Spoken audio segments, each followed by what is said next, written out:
Go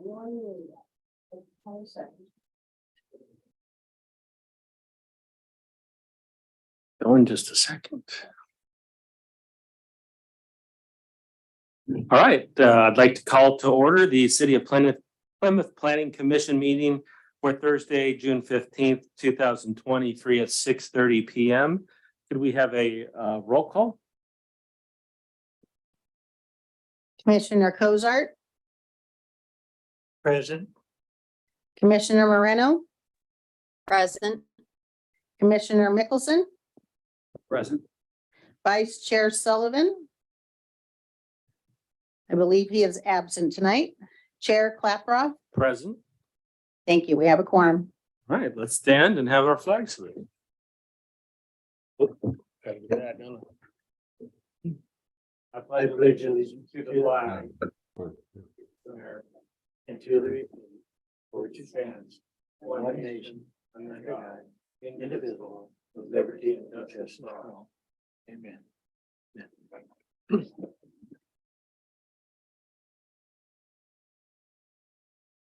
All right, we'll move on to a review and approval of the Planning Commission regular meeting agenda for June 15th, 2023. Do I have a motion to approve the regular meeting agenda? I'll make a motion. We approve the meeting agenda. Thank you. Second, I'll second it. could we have a roll call? Commissioner Cozart, Yes. Commissioner Moreno, Aye. Commissioner Mickelson, Aye. Vice Chair Sullivan is absent. Chair Claproth. Yes. Thank you. Motion passes. All right. We'll go ahead and move on to just open public comment period. In accordance with the California Government Code Section 54954.3, the public may address the Planning Commission on any item concerning subject matter that is within the Planning Commission's jurisdiction. However, no action may be taken on items not posted on the agenda other than to briefly respond, refer to staff, or direct that an item be placed on a future agenda. And I'll just state as well that members of the public participating electronically via the link and wishing to speak may do so during public comment by using the raise your hand feature in the Zoom webinar. When dialing by phone, use *9 to raise and lower your hand and *6 to mute and unmute your phone. At this time, we don't have public comment in the forum. Is there any public comment online?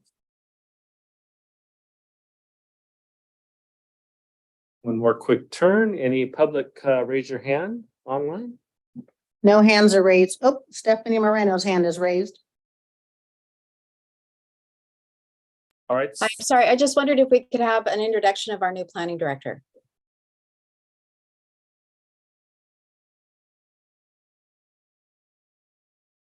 Yeah, let's finish public comment just to close that section, and then we'll do that. Does that work, Stephanie? Yes, it does. Thank you.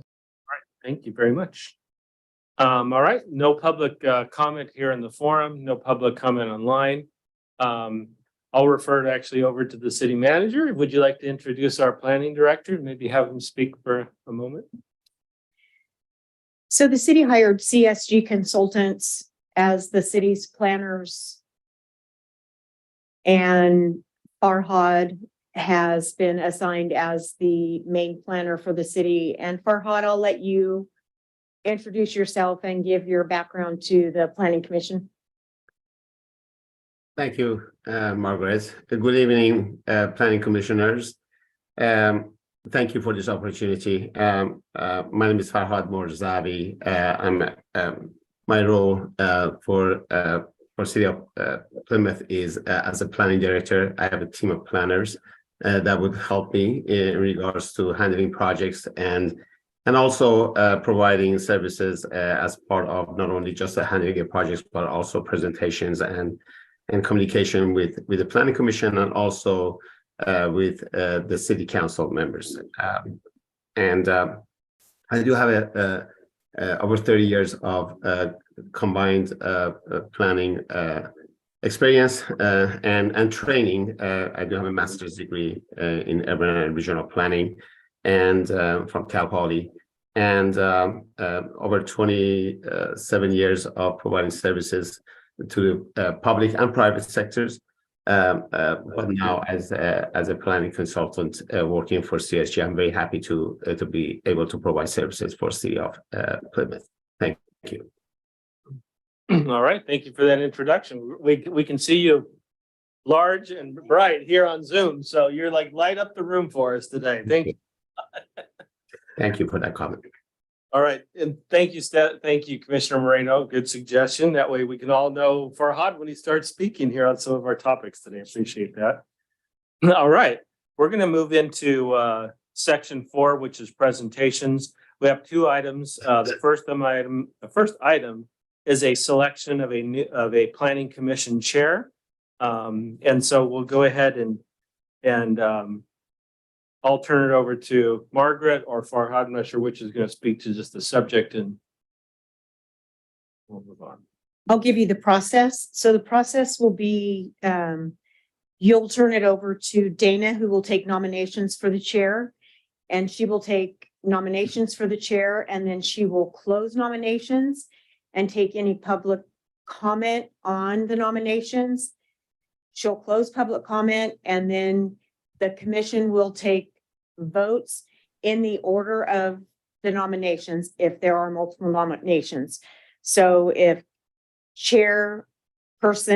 if Commissioner A is nominated and then Commissioner B is nominated, you'll vote on Commissioner A first. If Commissioner A gets 3 votes, then that person becomes the chair and the voting is complete.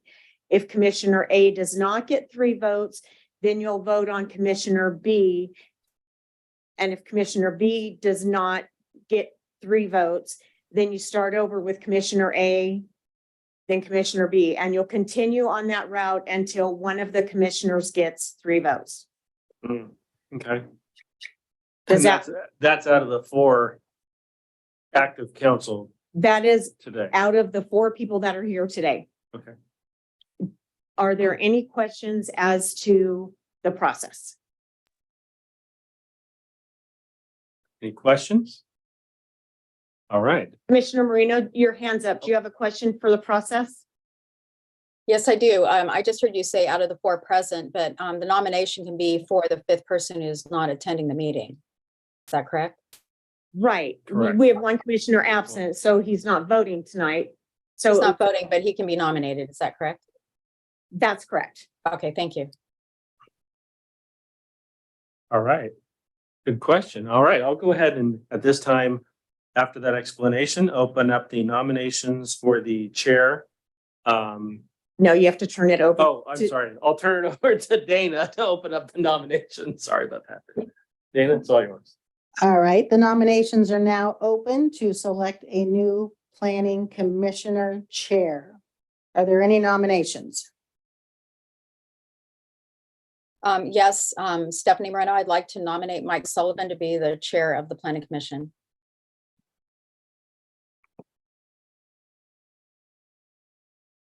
Thank you. Are there any other nominations? I did not. So, but we do have, do you want to speak to that? We received, this is City Manager Roberts, and we received an email from Commissioner Sullivan stating that he did not want to be the chair. He was willing to be the vice chair, but not the chair.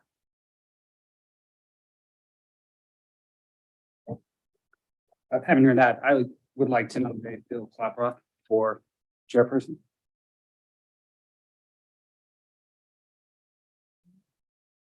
Second. All right, are there any other nominations?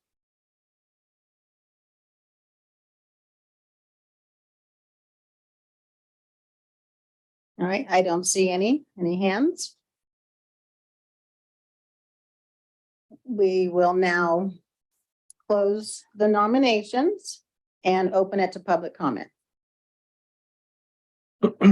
All right, so any public comment, and if you're on Zoom or in the audience, feel free to speak to the topic of the planning commission chair only right now. And, or if you're on Zoom, use the raise your hand feature, and we do have a public comment here in the forum. Go ahead and introduce yourself. Hello, my name's Don Nunn, live here in Plymouth. My only comment on it is I did understand that the chair hadn't changed in a long time, and I didn't understand why it didn't change every year, just like the mayorship. And I just think that it should be changed once a year. It should go through. I don't know if there's not any kind of city ordinance about that or whatever. And I don't think it has anything to do with how things have been done in the past or whatever. I never heard that there was a problem with that. It seems like it should be changed, and this should be an automatic deal that it has to be done. And I would like to see that, going on, that we do that, at least moving forward in the future. And so I don't know, it sounds like maybe some people don't want to do it. That might create a bit of a situation, but yeah, I was gonna say, I think that that's something that's important. It should be the same with the mayors and everything, that every year it moves on. That's all I have to say about it. Yeah, Don, thank you so much. I think that's a great comment, and you're right. I think the intention is an annual process. COVID and the situation around that, I think, kind of got us out of the sync, but the intent, I believe, is to do it annually there. Yeah. The process is every year there is a process to vote a chair in. It's up to the commission to determine if they want to change the chair, not change the chair. The same process is with the mayor. The council could always choose to not change the mayor. They don't have to change the mayor when they vote for the mayor. Thanks, Margaret. Any hands raised on the Zoom call? Not at this time.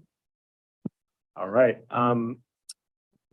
We will move to turn it back over to Dana. All right, we will vote on, Excuse me, don't the commissioners get to talk about the nominations? Yeah. Go ahead. I just want to, this is Stephanie Moreno. I want to correct what Margaret just said. I've been asking for the chairmanship to be placed on the agenda for a year or two. And it wasn't until Farhad came on that I actually was able to get that request granted. I think it's important that we have some change in chairmanship, at least annually. I don't think it should be up to an individual commissioner to have to ask. I think it should be automatically placed on the agenda. So I'm asking that staff from now on do that. Thank you. All right. Thank you for the comments. Any additional comments by other commissioners? All right. we're now ready to vote on Bill Klaproth to remain the planning commission chair. Commissioner Cozart, I'm sorry, I didn't get full name.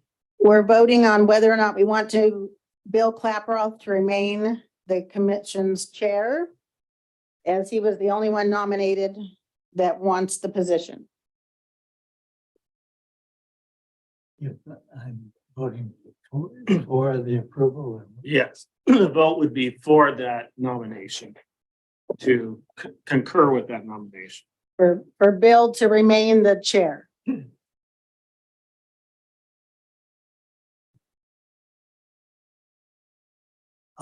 I'll confer with it. I'll agree. All right. Commissioner Moreno, No, Commissioner Mickelson, Yes. and Chair Klaproth. Yes. All right, that's 3 yeses, 1 no. You will remain the chair. right. Congratulations. Thank you. Let's go to the next item, which is item 4.2. This is the selection of a new planning commission vice chair. And just correct me, does the same process maintain in this selection? It is the same process. And I'd like to address Commissioner Marino's comment. And I wholeheartedly agree with you, Commissioner Marino. This should be on the agenda annually, and it should take place in conjunction when the council changes over. And that would be my recommendation for next year, that this take place in January and take place in January of each year. And I will make sure that that happens. So in January of 2024, this will be placed on the commission agenda for a new chair and vice chair. And thank you for bringing that to the forefront to have this on the agenda. All right. Thank you. Oh, sorry. All right, let's go to item 4.2, which is the selection of a new planning commission vice chair. And I'll turn it over to Dana. Oh, I do. Okay. So we'll go ahead and open up the nominations for the planning commission vice chair. Are there any nominations for the vice chair position? I'd like to nominate Mike Sullivan as vice chair. Stephanie Moreno. Stephanie nominated Mike. Mike? All right, are there any other nominations for the vice chair? Yes, I'd like to nominate William for the vice chair. He said he could fill in on that, but he didn't want the chair. Yeah, yeah, we're already past that one. So Mike said he didn't want the chair position, but he could do the vice chair. Mike Sullivan, I believe that was the case, right? Oh, okay. Yeah, so Mike Sullivan would be willing to accept that nomination per his written document. Yeah, Oh, okay. yeah. Any other nominations for vice chair? All right, we'll go ahead and close the nominations for vice chair. Mike Sullivan, commissioner, has been nominated. Is there any public comment for the nominations? Any raise your hands? I don't see any hands raised at this time. All right, we'll go ahead and move forward to commissioners' commentary. Any comments from the commission? Excellent. We'll go ahead and move to a roll call vote. Commissioner Cozart, I'll agree with the decision. Commissioner Moreno, Yes. Commissioner Mickelson, Yes. Vice Chair Sullivan is absent, Chair Claproth. Yes. Thank you. Motion passes. All right, we'll move on to section 5.1, which is to approve the planning commission regular meeting minutes from November 3rd, 2022. Is there any comments regarding the meeting minutes, or could I have a motion to approve the existing meeting minutes?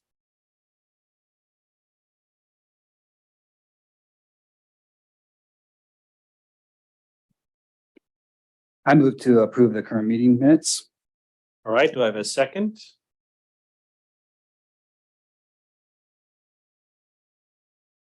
there a second to approve the meeting minutes from the November 3rd, 2022 meeting? I'll second that. All right, roll call vote, please. Commissioner Cozart, Yes. Commissioner Moreno, Abstain. Commissioner Mickelson, Yes. Vice Chair Sullivan's absent, Chair Claproth. Yes.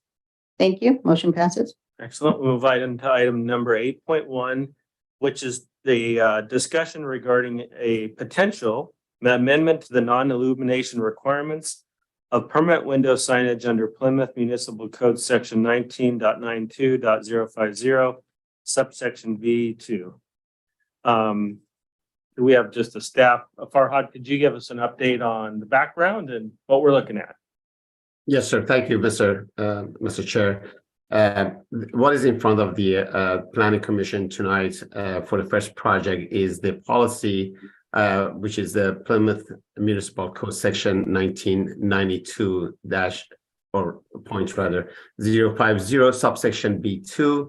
The request is for the planning commissioners to discuss amongst themselves regarding this subsection of the code and whether to keep the language in particular regarding a policy that it has to do with the signage in the code in that subsection B2 pertaining to signage, the window signage in this case that wouldn't allow quote unquote illumination.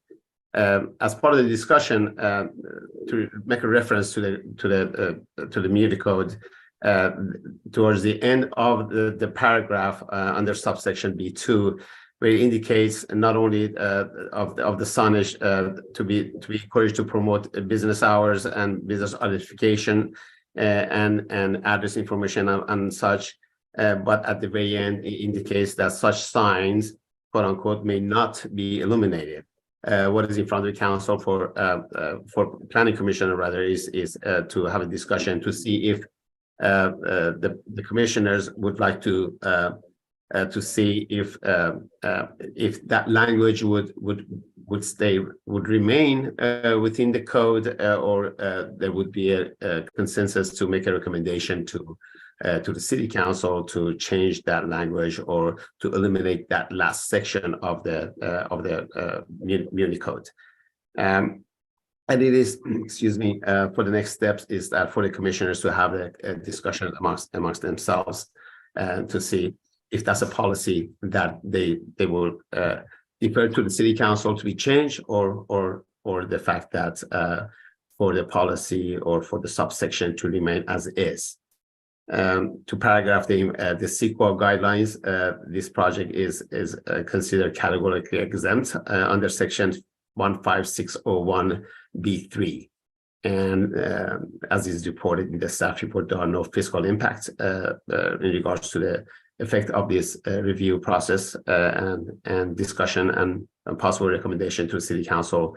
No cost would be initiated for the city of Plymouth. Hence, staff is making a recommendation after this report for the commissioners to take public comments and discuss amongst yourself of the policy and whether there's a consensus in order to change that policy. Again, as I paraphrase the very last part of the subsection B2, which indicates quote unquote such signs may not be illuminated, and whether there would be a decision to make a recommendation to city council to change that language or to keep the MUNI code as is.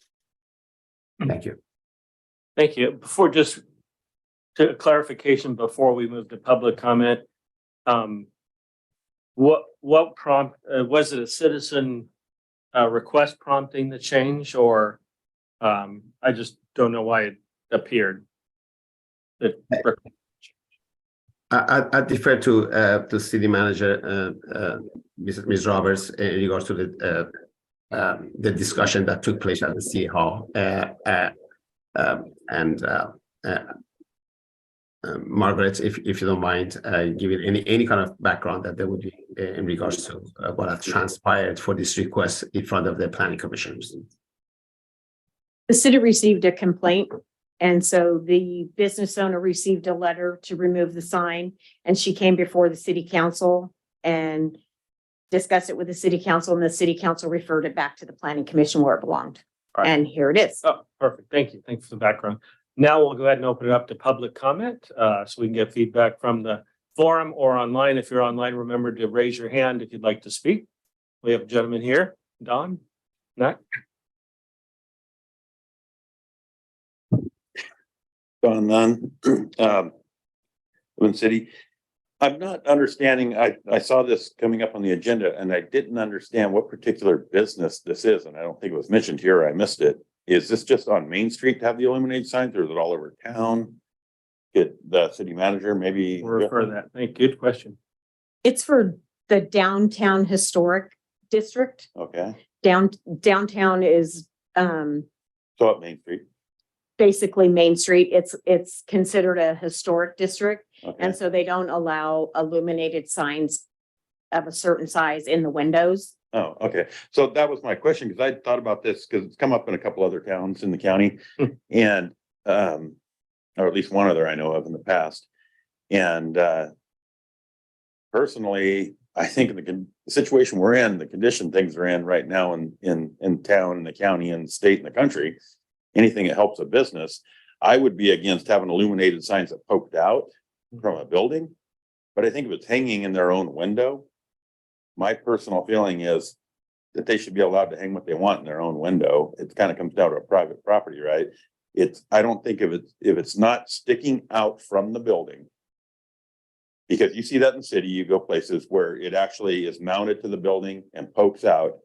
Okay, I could see that annoying some residents that maybe live on Main Street, which I'm one of, and to qualify that. So I could see that, but as far as the few businesses we have left, if that's what they think they need to do, I mean, honestly, we should be doing everything we can to help these people out, and also showing other people that are potentially looking, there for rent signs out, step out the front door, you can see them on these buildings. If we're going to get these filled, we need to not be putting more restrictions on people.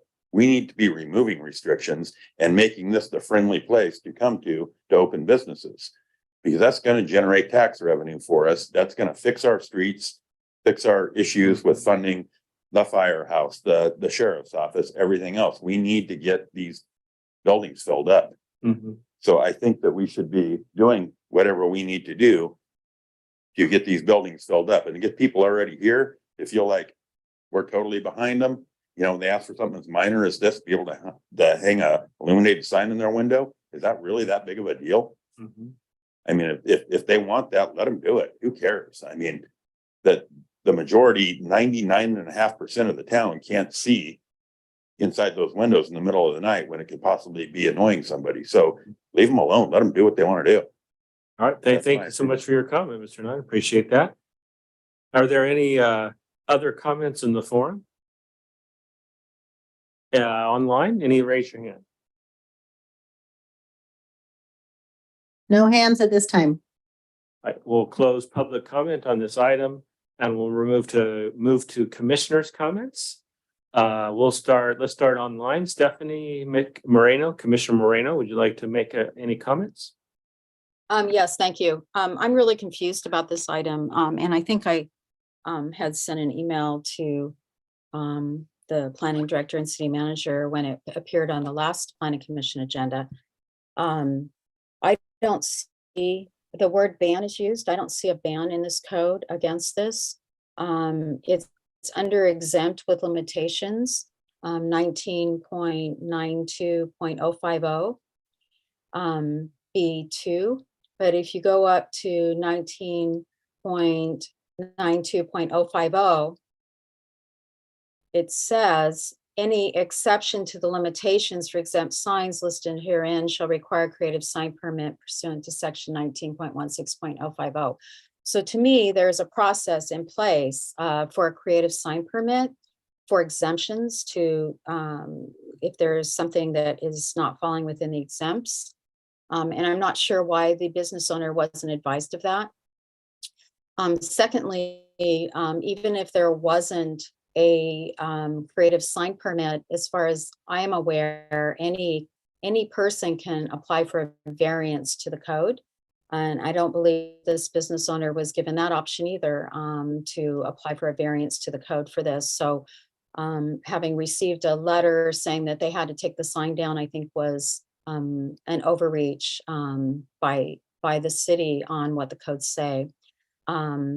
Thirdly, 19.92060 has prohibited signs. That's where the bans, quote unquote, are. And I don't see that this particular sign fell under that. And so again, I think that this is a situation where the particular sign that was talked about exceeded the limitations of the exempt sign ordinance, and the business owner should have been given the procedure to apply for a creative sign permit.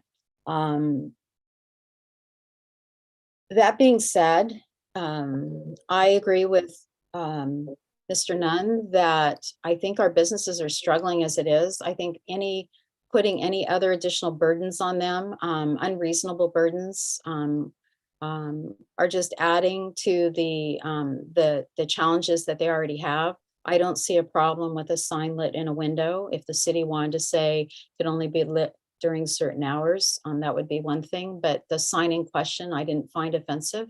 And I'm really not sure why, it struck whoever made the complaint as being offensive. Also, I, would like clarification because I heard Margaret say that this only applies to the historical district, and I don't see anything in here that said that these signs apply only to the downtown historical district. So that would mean that you have this sign ordinance applies to the entire city, and I see a lot of other lit up signs in businesses, and it's unfair to be going after one business instead of uniformly assigning and enforcing the code, because then you're creating unfair business competition. I'm not suggesting you go out and enforce the code. I'm suggesting that you amend the code so that it fits the reality of the business situation post-COVID in the city of Plymouth. I'd also like, Farhad, if possible, if you could include the codes in the packet from now on, so it's easy to reference instead of us having to look those up online before, during the meeting. And that way the public also has access to those codes so that it can read them. I'd really appreciate it. So I think that if we're going to change the sign ordinance, it should be loosened to allow more discretion on the part of business owners to advertise their businesses. Thank you. This is, hey, Stephanie Moreno, this is Bill Klaproth. Just to confirm, I think the code was in the packet, but is that not the right code? Just want to confirm. I think it was under section I 8 don't see it in my packet. discussion after like issue statement, background discussion in the detailed document. I was emailed a packet. That's what I have open. Is the emailed packet different than the one online? No, it's not. He's referring to the staff report and that under discussion quotes that part, that section of the code. There's a reference to the code, yes, but what I'm asking for is a copy of what the code, so you can see it in its entirety, because if you don't see it in its entirety, you don't realize that 9.92.050 actually says any exception requires a creative sign permit. Yeah. Oh, fair. I see what. So make sure we have that for future reference. It's good. That's what I'm asking. Yes, thank you. Any response from the city on maybe, is there an opportunity to go back to the business owner and have them apply for a variance? Of course. Of course, if the planning commission, if that's the wish of the planning commission, staff can absolutely contact the business owner and help walk her through any process. Stephanie Moreno again. Here's the deal is I talked to the business owner and she already complied with the city's letter and invested in a new sign and put it up that met the city's quote unquote requirements. So again, I'm talking about the future that I would hope that city would, thoroughly research and investigate this before they are making demands on business owners. Thank you. Any other comments from other commissioners? Nicholson, For information for me, the discussion on our item 8.1 gives a detail about certain sizes, 4 feet or whatever stenciled on the inside. And it doesn't reference anything hanging on the outside. That would be the no on my part, is having something sticking out into the pedestrian walkway or an obstruction outside the building. I see no problem with what I've got on the staff report for the conditions of size of the stenciling and so on and so forth. Is there questions about changing that, or is that not set in stone? Yeah, I think the issue was the illumination of the sign. So say you could have say you're inside your business, you have a window facing the main street, and you could paint something on the window according to the guidelines. It can't be an illuminated like neon sign. According to the current code. And like Commissioner Moreno mentioned, a person could apply for a variance to that, or the code could be amended to allow a certain types of illuminated signs. But this is all to address into interior signage, say facing the exterior. Good question. Any other comments? Tom Mickelson, I'm actually normally a very strong proponent of sign policies. I think it's important. I think as a city, we have seen some of the effects of the sign policy and how effective it is. When you drive down 49 and all the signs are out there, I just think it's kind of a little bit too much for our city. However, I also feel it's important to have a flexible policy. And I agree with the speaker and Commissioner Moreno. It's important that we do what we can for the businesses, not just downtown, but the businesses everywhere, to our part to help them succeed. And if having an illuminated sign helps them get more customers or be more successful, then I think as a city, that's something we should definitely look into. I think a variance is good, at least have the ability for business owners to have a variance. But I also think the Plan Commission, we may want to look at actually making that an acceptable sign and sort of actually having to go out of your way to get that variance approved. But I definitely think that illuminated signs are something that are important, at least in my view, for the businesses. And we should be able to do what we can to help. Thank you. And before I agree, I think anything we can do to promote business, especially with the state of business right now, is good. I did a little bit of research on other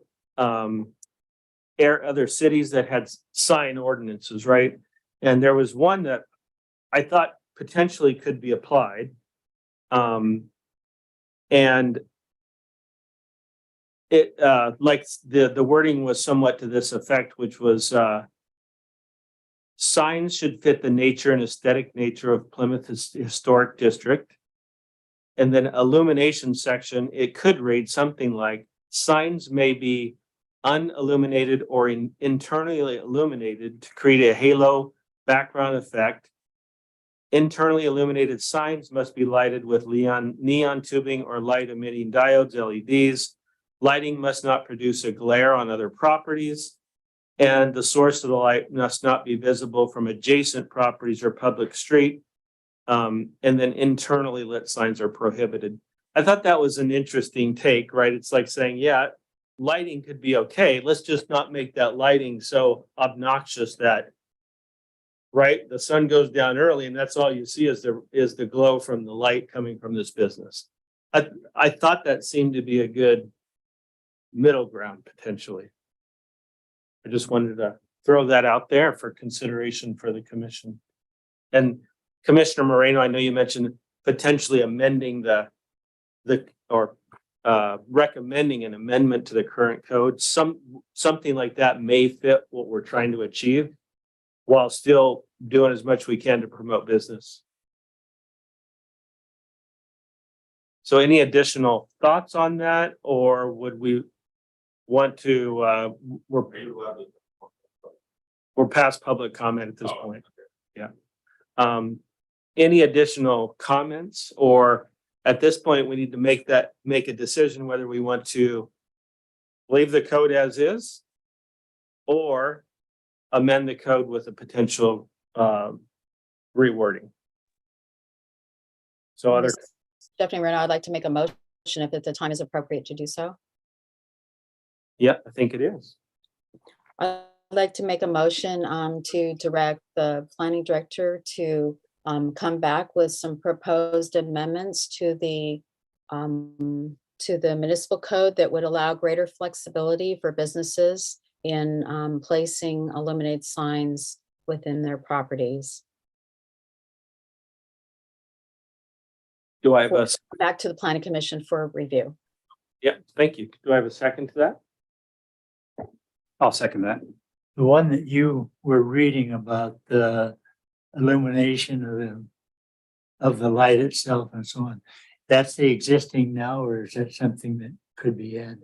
Yeah, that could be added. And what Commissioner Moreno is proposing is we give that to the city staff to take and potentially come up with a wording that we could use for a future amendment. And they would bring that back to the commission for consideration. Okay, I want clarification. Yeah, I think Commissioner Moreno, does that follow with you, what you said? Yeah, I'm suggesting he bring back some language, not necessarily specifically what you said, Mr. Chair, but include what you said in the list of options that are available to review. I'm all for that. All right. Let's move to I'm not sure we need a vote because we're basically saying we're going to table this, but let's take a roll call vote. Does that make sense? Since there was a motion. I would like to take a vote. I made a motion. I'd like to have a vote on that motion. Thank you. Right there. Okay, go ahead, David. All right, Commissioner Cozart, I'm all in favor of what they're discussing, the limitations. all right, Commissioner Moreno, Aye. Commissioner Mickelson, Aye. Vice Chair Sullivan's absent, Chair Clapper. Aye. Thank you, motion passes. All right. All right, move on to item number 8.2, which is a discussion regarding amendment. Yeah, to the Plymouth Municipal Code relating to the public convenience or necessity PCN applications related to the State Department of Alcohol Beverage Control permitting process, and have the Planning Commission to make determination on future PCN applications. Could I have the planning director give some background on this subject?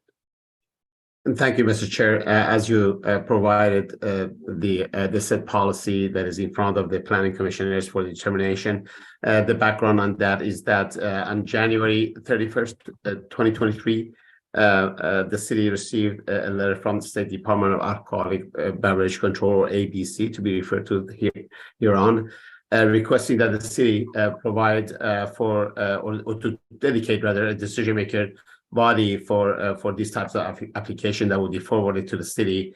And that request was taken to the city council, and on March 29th, 2023, at the public meeting, the city council made a determination that the planning commission should be the decision-making body on this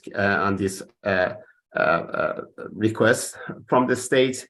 Hence, this matter is in front of the planning commission for that determination. But in addition to that, is for the commissioners to discuss amongst themselves and make a determination to make a recommendation, subsequently to make a recommendation to the city council pertaining to, and I will make the quotation here of the chapter 19 of the PMC, or Plymouth Municipal Code, subsection 030-1, indicating that the land use permit is land use permit requirements within the city that now should be considered for the commissioners as part of the discussion. It refers to four categories within the PMC, Plymouth Municipal Code. The first one being a brewery or distillery or winery. Second one being liquor store. Third one being restaurants with bars. And the last one being the winery tasting room. This is in the purview for the commissioners to make that determination. That discussion and the determination, as it was said, and it was decided by the city council, the planning commission is the decision-making body regarding the future types of application that is related to PCN or the public convenience and necessity, as it was mentioned by ABC. As part of the staff report, as is indicated, this project is exempt, categorically exempt from CEQA under section 15321, class 21, in regards to the enforcement actions by regulatory agencies. There's no fiscal impact related in regards to this project being reviewed by the planning commissioner and also making a determination regarding the ABC's PCN applications, and staff make a recommendation for the council after this report for the council to discuss this among themselves and allow public input, if any, and if needed to make a recommendation to the city council. Thank you. All right, do we have any public comment in the forum or online? If you're online, remember to raise your hand. Any public comment on this subject? We have one person. Is there none? Yeah. I'll say I wasn't fully understanding that when I was reading it in the packet. I think what's being discussed is loosening the restrictions for people to have licenses. Is that what I understand? To apply for? But What's being asked is, on occasion, ABC will send us a letter asking if someone has applied for a license for alcohol. Yeah. And they will send us a letter of necessity for the area. Yeah. To see if the city is okay with another license being issued for the area. And then the city will make a determination if they want that license or not. Mhm. And the council has determined that the planning commission is the body that will make that determination. Okay. And so what's being asked of the planning commission is, do they want to make that a municipal code change or not? okay, and I was kind of, I was trying to figure that out. I thought maybe that had a little bit something, but it was a little unclear. No, it's a little unclear to me. Again, all I would say is I reiterate, I feel like when it comes to these licenses, I feel like we probably have more commercial buildings vacant in town than we have occupied. And if we want paved streets, if, we want to maintain city workers, we need to up their salaries to compete with other places, same with the fire, police, everything. There's a lot of infrastructure we don't have. Like I noticed the maintenance crews, they don't even have an actual shop where the roll up doors are closed and stuff. All I'm saying about this, my point being is if it comes down to filling these buildings up, and the kind of places that are going to bring in a lot of revenue for town are places that need a beer and wine license. We don't necessarily have to be full-time bars, but a beer and wine license. If somebody wants to open a shop and offer beer, wine, whatever, we want to have as fewer restrictions as we can. And so I would say, let's make it as easy as we can for people to get this stuff, because those will generate a lot of tax revenue and will get us where we need to be in the future here. So I would urge the commission here to look at that, think about that. And, you're not talking about having whole Main Street filled up with bars and being rowdy till 2 a.m. or anything. We're just talking letting restaurants, sandwich shops, whatever, be able to serve beer and wine if they want, make it easy for them. Like I said on the other agenda item, make things easier for people, and let's try and fill these buildings up. That's one of the biggest things that irritates me over 10 years as a resident here in town is I live in a town where I can walk to everything, but there's very few things to walk to. So let's get the buildings filled up, and anything we can to fill up these buildings, to get people coming to town, spending money, generating revenue for us. Thank you, sir. I appreciate you coming, making comments on multiple items. Appreciate your involvement. Do we have any hands raised on Zoom? Not at this time. All right, we'll move to commissioner commentary. We'll go ahead and start with Commissioner Mickelson first. And I certainly understand ABC's perspective, and they're definitely trying to avoid saturation of alcohol licenses, whether it's beer, wine, alcohol. And they look at the crime rate too. So that's one of the reasons why they want these rules or avoid saturation of permits. I was just curious, I don't know, Margaret, if you know, but do we get a lot of requests for the PCN or is it just very rare? They're sporadic. Okay, In the 7 months I've been here, I've seen 3. So gotcha. Perfect. You know, my personal opinion is that I think it's important that the process continues as it goes. And I think it's important that somebody in the city, and the city council obviously requested that it come to us. And I think that is a duty that we should obviously take. If we don't look at these PCNs, and ultimately it goes back to ABC, and ABC makes a decision, which we're right, we do not want that because we know what's best for the city through staff and through the commission. So I would certainly recommend that we look at this process, the PCNs through the planning commission and make a decision and come to us instead of leaving it up to ABC to make that determination. All right, Commissioner Cosart. I agree that I think the way they've got it covered here, that send it through with the planning commission and have them review it and document it, and then the city council can approve it or deny. All right, Commissioner Moreno. Yes, thank you. I want to give a little bit more background on the permits themselves, the PCNs. Well, there's a lower level of letter. I don't know if you've seen any, Margaret, we're probably over that limit where people are getting the permits in the first place. And then when you get to a certain amount over the designated census, you start getting more. I think 3 and 7 months is probably an extraordinary number, but it's indicative of the fact that we live in wine country, right? We're living in an area where there's going to be a lot of wine tasting rooms and whatnot. I think of this as a variance. The ABC has determined that this license isn't going to be automatically granted, but has given the city the opportunity to make an exception. And that's how I see this. And I think the city should be taking the opportunity to weigh in on those instead of letting them be denied automatically by ABC, which is the option here. I would like to suggest that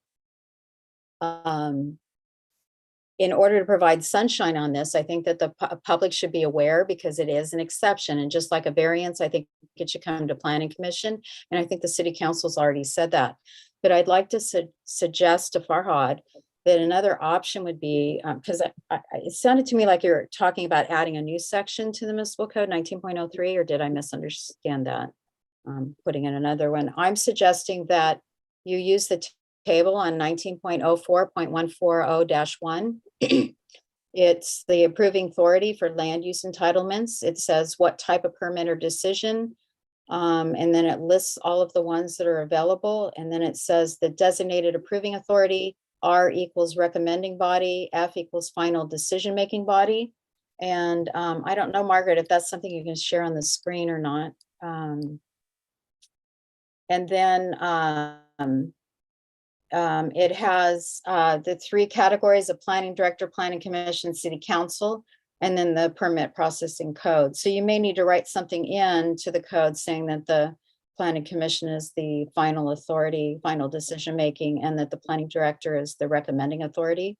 But I think that seems very simple just to put it in a table instead of writing a whole code section for this very simple request. So that would be my recommendation, that we follow what the city council already told us. We come up with a recommendation on how to process these. If that's not simple, if it's not as simple as that to change the ordinance, then I recommend that perhaps the city can adopt just a policy or procedure on how these can be processed, that the city manager follows and doesn't need to rise to the level of ordinance. Yeah, and this is Commissioner Claproth, I would agree. The more we can take local control, especially of decisions like this to promote business, all the better for us, right? Like, we don't want to leave it in somebody else's hands outside of our community to make decisions like this when we can have that influence, which is where it should lie. Simple as that, right? Just, and like you said, Mr. Nunn, should be easy. If we can make it easy, yet still have some control over the city, let's do it, right? So do I have a motion to I think at this point, we're at it would be some sort of motion to have the city staff take it back, bring us back a proposed actual amendment that we would decision at a future meeting, or would we want to, what do you think, Margaret? What are your? Commissioner Marino had two good ideas to add it to 1904 in the list of items. That's a great option. We can bring back an ordinance to add it to that table. Or we can draft up a city policy. That would be up to the commission to decide which way you want to go. Either way is simple for staff to do. It would just be whichever way the commission would like to go. And a question, if we approve to move forward to make some amendment, would it still need to go to the planning, the city council for final approval, right? If you go the ordinance route, it will go to the council for final approval. So could a motion be made to, because Commissioner Moreno's outline was great, like creating a table. That seems pretty clear. And to save like another step of it coming back to review that, could we outline it in fact in a motion and just have it go directly to the city council versus coming back for a review? If I could suggest we make a motion to the recommendation straight to the city council before it comes back in ordinance form to us, because that I believe when you're reviewing an ordinance has a higher level of noticing requirements. And if the city council isn't happy with the recommendation to put it in the ordinance, then we may have wasted staff time and city dollars in processing that. So maybe make a motion as to what we're recommending, but make that recommendation go straight to the city council for review so they can make a decision before it comes back for us to adopt and send on. Like that. Thank you. And so at this time, if there's no other comment, do we have a motion? And can somebody bring that motion forth in the fashion we were just talking about? I agree with Commissioner Moreno, and I would hate to not do justice on her emotion, so I would certainly like to hear her motion again. Thank you. I'm open to amendment of this motion because it seems like it's going to be a little bit long, but I'd like to make a motion that the planning commission send a recommendation to the city council to concur with their determination that the decision-making should be with the planning commission, to consider one of two options to memorialize that authority. One being make an addition to table 19.04.140-1. The second being adoption of a policy by the city council incorporating the different entitlements for future reference. Does that sound okay, Margaret? That's excellent. Thank you. Thank you. Do I have a second to that motion? I'll second that. Do we have a roll call vote? Commissioner Cozart, Yes. Commissioner Moreno, Aye. Commissioner Mickelson, Aye. Vice Chair Sullivan's absent, Chair Clapper. Aye. Thank you. Motion passes. Right. Right, we'll move on to item number 8.3, which is to review the Zinfandel and Shenandoah Ridge Development Agreement Annual Status Report. And I'll turn it over to our planning director for a brief update. Thank you, Mr. Chair. This is simply an annual report that is provided by the Zinfandel and Shenandoah Ridge Development President, indicating a good faith compliance with the DA or development agreement terms of the two projects that takes place and reviewed by the Planning Commission and subsequently in front of the council. it is for the discussion by the planning commissioners with possibilities to approve the DA denied, and these are all, of course, recommendations to the city council, or ask the applicant for more information pertaining to the attachment or the development agreement. This project is exempt from CEQA requirements under section 15601 subsection B3, and there are no associated fees involved or costs involved in regards to the fiscal impact for the city.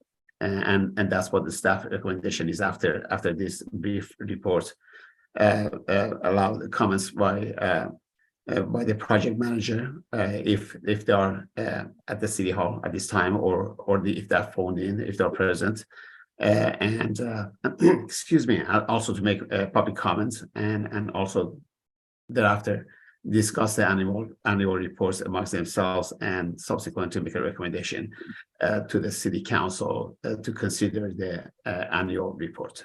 Thank you. Thank you. And just to confirm, the status report is really the last 3 pages, right? Correct, in the package, and all the previous pages were background data, correct?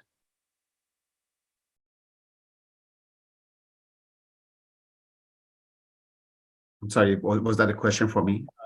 It looks like, just to confirm, the last 3 pages in our packet were the annual status report, like the summary kind of table, and Right. everything was background. That is correct. Yes, okay. Let's open it up for public comment. Anybody in the forum or anybody online, please raise your hand. This is Judy Turner. I don't know how to raise my hand. Good enough, Judy. Go ahead. I'm sorry. You'd think I'd have this mastered by now, but I don't.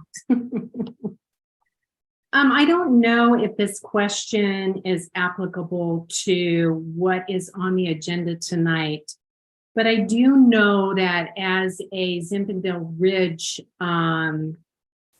homeowner, I'm affected by decisions that have been made by the developer and the city regarding runoff water that affects my property, because there is no storm drainage on Harvest Court.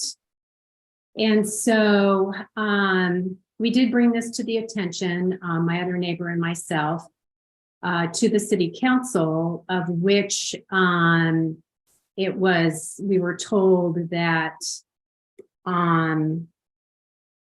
that the standards, the design standards regarding storm drainage were, I don't know if they were met or not met or what, but I don't feel like my requests are being heard about the problem I'm having regarding water runoff into my yard. And I have one of the smallest front yards with 2 French drains in them to collect water, because there is no drainage on Harvest Court to collect the water. So is my request to see about somebody addressing this appropriate for this meeting or not? Yeah, thank you for your comments. In the current review, we're just looking at the annual status report status, essentially, which wouldn't include that. But thank you for the comments, Judy, and, obviously continue to come back during public comment, voice your concerns. This review would be solely for looking at the update from the developer on the annual status of the specific items listed. Okay, thank you very much, Bill. Thank you. Any other comments? We have one more in the forum. Hello, Don. I do understand what you're saying about that. One of the questions I've had, I didn't see it on here, and you're saying that you're only dealing with the report given to you by the developer. I know that everybody I talk to in town brings up the park. I'm sure you've heard of it. That's kind of the park we were supposed to get. And I don't know if anything in the report you're talking about deals with that I know apparently that somehow got moved to, they don't have to do it until they're done, or something like that. I would like to know if the council, ever, if it's even a matter for the planning commission, or if it's city council thing, if that's ever going to be addressed. And in the future, I'd like to, and this probably isn't the forum for it, but in the future, I'd like to see the planning commission say, no, you're not waiting till the end of a development. You know, you want to do this, you put in roads, you build a park, then you start, you know, putting up sticks, you start building houses. And so I know everyone I talk to brings up that park thing all the time, and I don't know what to change there. Like I said, I don't know if you could address it, because I don't know if it's in the report you're talking about, but that was one thing I've thought about a lot. And it was one of the things I had a question on, if you could. Thank you. Yeah. Able to address it. There is an element about a park, but that's the existing park versus the future. I think the larger park plan in the community. Margaret, I yeah, thought it was a large park they're supposed to be building. We were told that when it went in, we were told, I remember back when I bought my house here on Main Street back in 2012. Yeah. I heard, you know, and they were talking about building that, and they said, oh, there's gonna be this big park built and everything, and nothing, you know, it's 11, almost 12 years later, and Mhm. no park. The 13-acre park is due to be built in the next phase of development in phase 4. Mhm. So that is to be built in the next phase. And currently the developer is looking for someone to develop phase 4. Tim Lewis had option. He purchased phase 3 and had the option to do phase 4, and he took the option not to do phase 4. So Tim Reeder is looking for someone to develop phase 4. He has all of his feelers out and he's looking. So we're hoping he finds someone. So we may never get our park then, is what you're saying. He'll find someone. Yeah, because that was my other question. And supposedly we were supposed to get a through road punched in, I thought, to Old Sacramento. They bought that 90-acre piece down there, and that still never happened. That's also in phase 4. Yeah, before you get to the sewer plant and all that down there. And so, yeah, those are questions I'd had for a long time, like, what's going on with this? We're not getting our road, we're not getting our park. Yeah. And so, yeah. Yeah. No, thank you for your great comments. And some of it's addressed in it is addressed in the annual status report, such as turnover of the Vintner Park is in there. You know, they did complete that, turn that over to the city. As well as from what I can see, the annual status report, they are meeting their commitments as a developer according to the agreement. In the agreement, there's a lot of stuff, and it kind of goes through some of those phasing items and when that through road as well as that larger park could be built. But fair point. Any other comments? All right, we'll move to commissioner comments. We'll start with Commissioner Cosart. Any comments on the annual status report? No, I thought it was covered pretty well. I liked reading it because it kept me abreast and I could follow it through. So I really appreciate it. All right, Commissioner Moreno. Thank you. First of all, I have to say I disagree with the determination that Judy Turner's comments are not appropriate for tonight. Drainage is covered in the developer's agreement. And I'm finding that in their last 3 pages, they've skipped the section. They haven't even included the section regarding drainage in the report.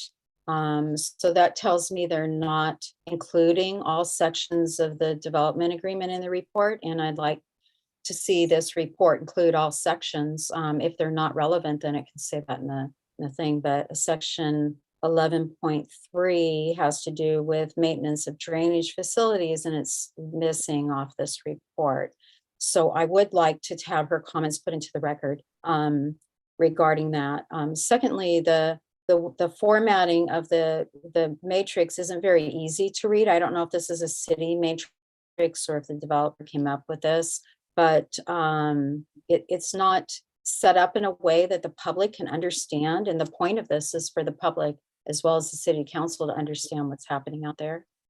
A good example of that, if you look at, let's see if I can find it again. It's the section on the Arroyo Ditch. The section in the developer agreement says fix the Arroyo Ditch, but it's 6.6. the section in the matrix just says Arroyo Ditch with any final map, no dedications at this time. Wasn't about dedications, it was about impact fees. So it seems to me that that we need staff to review this, to identify what's missing, make recommendations for it being written in a way that makes sense, ties back, has nexus to the agreement. So that would be my first recommendation.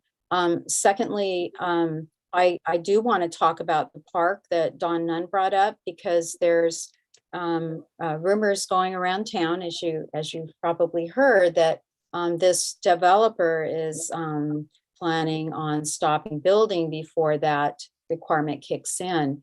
And I'm fairly confident that he doesn't get to walk away. The fact that the city delayed mitigation doesn't mean that he's not responsible for mitigation. So if a developer is told he has to build the park by the 100th home, it doesn't mean if he doesn't build 100 homes, he doesn't have to do the park. It means he does a prorated share of fees for the amount of houses that he did build. And I think that there needs to be discussion about that. And I'm not knowledgeable enough about that portion. So I would like to see the city attorney be present for discussion of what the requirements are in mitigation, prorated mitigation when a developer walks away from an agreement. So I guess basically what I'm saying is that I find the annual status report insufficient for us to take action on. I'm requesting that the commission consider remanding it back to staff for review and comments, and come it back to the planning commission so that we have the ability to adequately review it, and that we talk about the issues that were raised about parks and drainage. I actually went out to see the drainage at the development, and I would be very surprised if the drainage system has been built to state and city standards. And that is required in the developer's agreement, that they meet the city code. When you don't even have a drainage system on a street, I find it hard to believe that that meets any of the California or Plymouth codes. So those are my comments. Thank you. A lot to unpack there. Not sure where to start. Do you have any comments related? I think there was multiple issues in there, so I didn't follow everyone. I tried to write down everything she said. I don't have a problem with the commission turning it back to staff to evaluate everything she said and to dive deeper into the development agreement and reevaluate what they gave us versus what's in the development agreement and ask for more from the developer. I don't have issue with that. I don't have issue with asking the attorney to come to the next meeting and for him and I to have a discussion with you over what they've presented, and for us asking them for more, and having, and having the developer here as well, and talking about this more in depth with you. I don't have any issue with that. And then it appears there would be 9 other annual reports, or 10 or whatever. Is this? I have not seen any. I tried to look for them and I could not find them. I will continue to look for them because there has to be some somewhere. I was going to ask the developer, to be honest, I was going to ask the developer to email them to me. And I was going to go back and look in council packets to see if I could locate them. I just didn't have time to do that. Yeah, no, I just working on the budget. Yeah. I didn't know if that was like does it maybe the 11.3 was reviewed in another year, or I don't know. I have to agree. I looked when Judy Turner spoke. I did start turning the page of the report looking for a drainage section. That's why I looked at you and said it's not on here. Mm-hmm.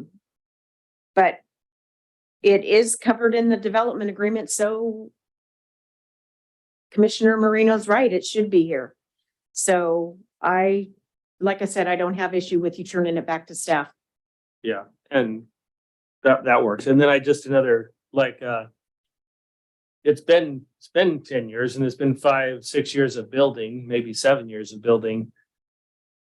it would be interesting to hear from the attorney and staff on, you know, if your house closed 4 years ago and it was that phase was turned over and completed and everything's approved, who holds that responsibility, you know, if there's drainage issues or whatever the case may be. So I would just want to personally would want to see like few former reports to see if this is like, is this a consistent format?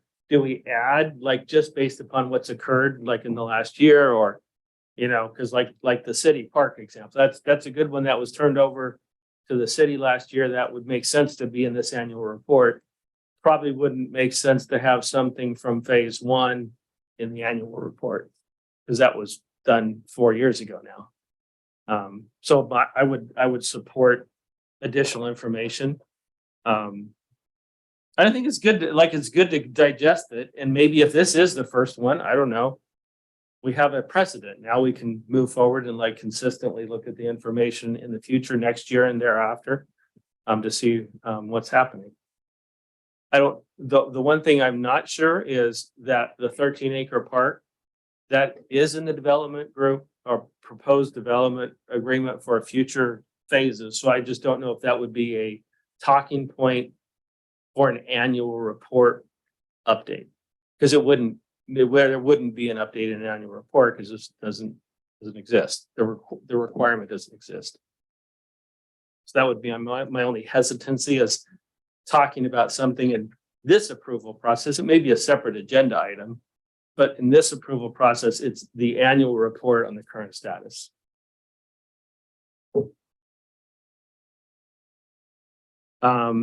So at this point, yeah, go ahead. Oh, sorry. Just a couple of things. It already had been said in different ways, but I did go through the development agreement, and you know, I can appreciate the status report. I don't feel comfortable approving the status report just based on its current format. I feel like the Zimbabwe Ridge and isn't a very extensive project, and there are a lot of moving parts.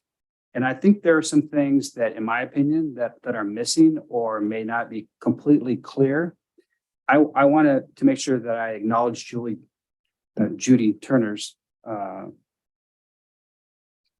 information on the drainage issue. I think that is a very significant issue in Zimbabwe Ridge. I think the park and the proposed parks are a significant issue.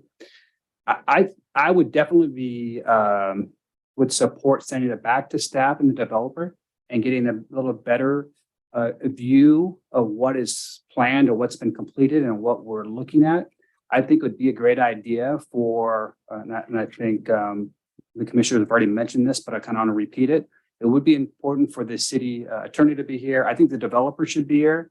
I think that there should be some type of presentation on where we stand and where we are going to be in the future. And it's just really difficult to look at this spreadsheet and just to say yes or no based on what is written. So I do think some more work needs to be done on it. All right. Do we have a motion to? Okay, so we can just have a roll call vote to. Don't even need it. So. Are we in agreement as a commission to send this back to staff for additional information? Any opposition to that? I would like to take a formal vote on this. I think it's a very important project. It's on a lot of people's minds, and I'd like to see it in the record as a vote. Sounds If good. you don't mind. Roll call vote, please. Oh, we need a motion on the floor, don't we?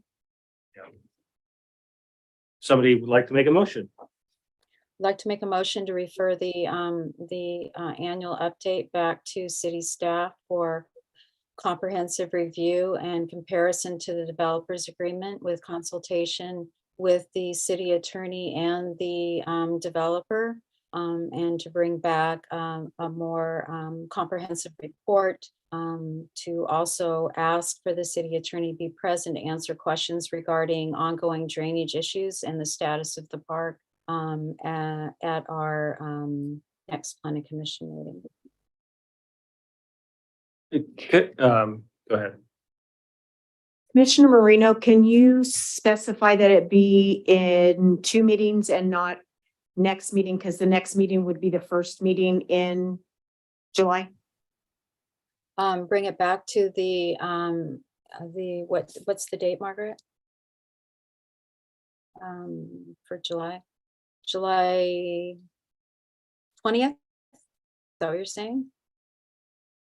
If you can just say the second meeting in July, that would be sufficient. Okay, the second meeting in July. Thank you. And so just to clarify on the motion, is it to address the format and the various items first, not just the park and the drainage? The whole, No, it's to address the entire, that not just the format, but the content to make sure that it actually lines up with the developer's agreement. And then also, in addition to that, have additional discussion regarding the drainage in the parks. Since those are two very important issues that have repeatedly been brought up in front of the city council and planning commission. all right, do I have a second to that motion? I'll second that. Roll call vote. Commissioner Cozart, Yes. Commissioner Moreno, Aye. Commissioner Mickelson, Aye. Vice Chair Sullivan's absent, Chair Clapper. Aye. Thank you. Motion passes. All right, we are done with new business. We'll go to any reports. Any reports from commissioners? Comments?